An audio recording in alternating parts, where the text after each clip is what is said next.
వందే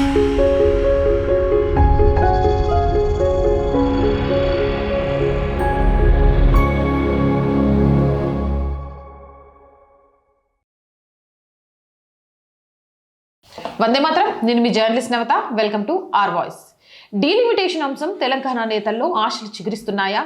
అన్ని పార్టీల నేతలు డీలిమిటేషన్ పై ఆరా తీస్తున్నారా? నియోజకవర్గం మహిళకు రిజర్వ్డ్ అయితే ఏం చేయాలి, రిజర్వేషన్ మారితే ఏం చేయాలని లెక్కలేసుకుంటున్నారా? తమకు సీట్లు వస్తాయని నేతలు ఆశతో ఎదురు చూస్తున్నారా? ఇంతకు దీనిపై ఏం చర్చ జరుగుతోంది ఈ వీడియో ద్వారా తెలుసుకుందాం. నియోజకవర్గాల పునర్విభజన ఈ అంశం మరోసారి తెరపైకి వచ్చింది. అటు పార్లమెంట్ ఇటు అసెంబ్లీలో 50% సీట్లు పెరిగే అవకాశం ఉందని కేంద్రం ఇప్పటికే సంకేతాలు ఇచ్చింది. దీంతో అన్ని రాజకీయ పార్టీల్లో డీలిమిటేషన్ అంశంపై చర్చ జరుగుతోంది. డీలిమిటేషన్తో పాటు 33% మహిళా రిజర్వేషన్లు అమలు కానుండడంతో తమ భవిష్యత్ ఏ విధంగా ఉంటుందనే అంశంపై నేతలు లెక్కలేసుకుంటున్నారు. ఒకవేళ తాము ప్రాతినిధ్యం వహిస్తున్న అసెంబ్లీ స్థానాల రిజర్వేషన్ మారితే ఏం చేయాలనే దానిపై ఇప్పటి నుంచే స్కెచ్ రెడీ చేస్తున్నారు. రాష్ట్ర రాజకీయ వర్గాల్లో నియోజకవర్గాల పునర్విభజన హాట్ టాపిక్ గా మారింది. రానున్న సాధారణ ఎన్నికలకు ముందే డీలిమిటేషన్ జరుగుతుందనే సమాచారంతో పల్లె, పట్నం, చిన్న పెద్ద రాజకీయ నేతలే తేడా లేకుండా పునర్విభజన గురించిన చర్చ జరుగుతోంది. అసెంబ్లీ లాబీల్లో మంత్రులు, ఎమ్మెల్యేలు, జర్నలిస్టులు, అధికారులు సైతం ఈ అంశంపైనే ఎక్కువగా మాట్లాడుకోవడం కనిపించింది. ముఖ్యంగా సెంట్రల్, నార్త్, సౌత్ తెలంగాణలో ఎక్కడ ఎన్ని అసెంబ్లీ సీట్లు పెరుగుతాయనే దానిపై ఆసక్తి నెలకొంది.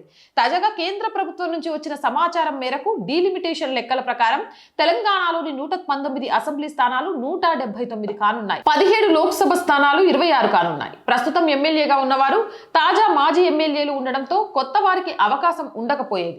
కొన్ని నియోజకవర్గాల్లో 2-3 దఫాలు మున్సిపల్ చైర్మన్ గా పనిచేసిన వారికి సైతం అక్కడ అప్పటికే ఉన్న సీనియర్ల కారణంగా అవకాశం దక్కకపోతుండే.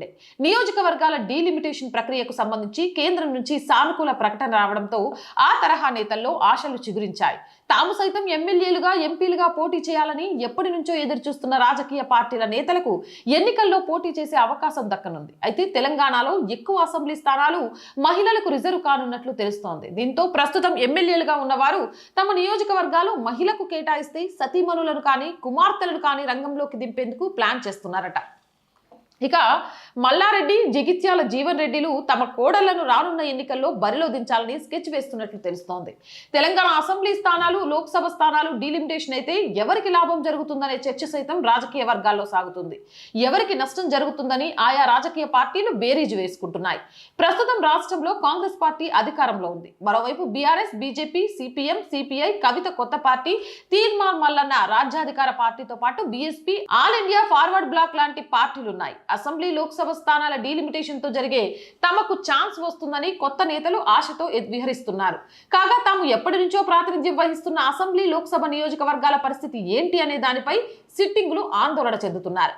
2011 జనాభా లెక్కల ప్రకారం పునర్విభజన జరిగితే సెంట్రల్ తెలంగాణ పరిగణించే హైదరాబాద్ చుట్టూ ఉండే మేడ్చల్, షేర్లింగంపల్లి, కుక్కట్పల్లి, పటాన్ చెరువు, కుత్బుల్లాపూర్, ఉప్పల్, ఎల్బీ నగర్, రాజేంద్రనగర్, మహేశ్వరం అసెంబ్లీ నియోజకవర్గాలు విడిపోయి అత్యధిక సంఖ్యలో అసెంబ్లీ స్థానాలు ఏర్పడే అవకాశాలుంది. దీంతో సెంట్రల్ తెలంగాణ ఓటర్లను ఆకర్షించగలిగే పార్టీలు సులువుగా అధికారం దక్కించుకునే విధంగా రాష్ట్ర రాజకీయ ముఖ చిత్రం మారబోతుందనే చర్చ జరుగుతుంది. మొత్తానికి డీలిమిటేషన్ అంశం సిట్టింగులను కలవరపెడుతుండగా ఇప్పటి వరకు అవకాశం రాని నేతల్లో మాత్రం ఆనందం కలిగిస్తుంది. అసెంబ్లీ, లోక్సభ స్థానాల పెంపుతో ఎవరికి లాభం జరుగుతుంది, ఎవరికి నష్టం జరుగుతుంది అనేది తెలియాలంటే ఇంకొంతకాలం వేచి చూడాలి. మీరేమనుకుంటున్నారు? మీ అభిప్రాయం ఏంటి? కామెంట్ సెక్షన్ లో పెట్టండి. మోర్ వీడియోస్ కోసం ఆర్ వాయిస్ ఛానల్ ని వెంటనే సబ్స్క్రైబ్ చేయండి. రోజు చెప్తున్నాను, R group of channels, R voice, R political, R Sanskriti, ఈ 3 మన channels. So please subscribe our channels. Content బాగుంది అనిపిస్తే లైక్ చేయండి, షేర్ చేయండి. ఆర్థికంగా ఆర్ వాయిస్ కి మీ అందరి చేయూత చాలా చాలా అవసరం. ఆర్థికంగా సపోర్ట్ చేయాలంటే సబ్స్క్రిప్షన్ పక్కనే జాయిన్ అనే బటన్ ఉంది. 1 to 5 లెవెల్స్ ఉన్నాయి. ఏదో ఒక లెవెల్లో సపోర్ట్ చేయండి. లేదా స్క్రీన్ మీద గూగుల్ పే, ఫోన్ పేతో పాటు అకౌంట్ డీటెయిల్స్ ఉన్నాయి. మీకు తోచిన సహాయాన్ని అందించవచ్చు. వ్యాపార ప్రకటనల కోసం 8328500576 నెంబర్ని సంప్రదించండి. జై హింద్, జై భారత్.